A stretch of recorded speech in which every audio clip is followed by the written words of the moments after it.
ng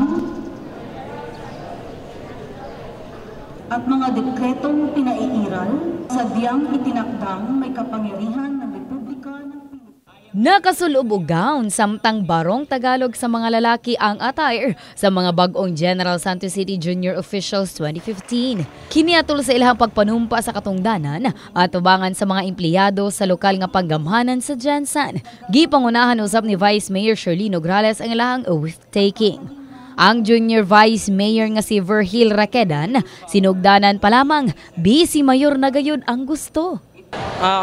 Vice Mayor po talaga. Bakit?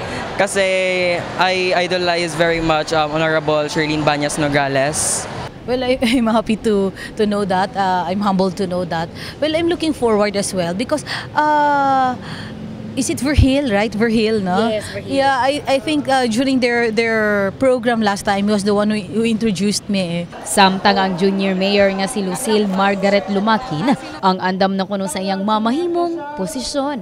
Gina-expect ko na magiging mabuti yung kalabasan ng lahat after this whole experience and also na after namin makapasa siguro ng resolutions, bago po namin yung takbo po ng youth. Matod ni Elmer Sikinia, ang labaw sa Youth Affairs Development Office kunyado, nga karong si Manaha mo opisina na usab sila sa mga opisina sa mga opisyales sa Dakbayan, gikan sa mayor, hangtod sa mga konsehal ug aduna usab ABC President.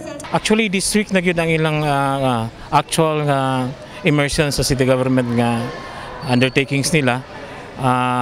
This morning we witnessed ang ilang oath-taking, launching sa program, and then after this they will be sent to their respective offices sa City Council o sa City Mayor's Office. Nagkahinam na usab ang lokal nga panggamhanan pagsugod pa lamang sa junior officials. Ilabi na nga andam ang mga opisyales nga sila pagatudluan. We're excited every time na we have new set of junior officials because somehow it's just like a breath of fresh air, no, in the Sangguniang Panglungsod.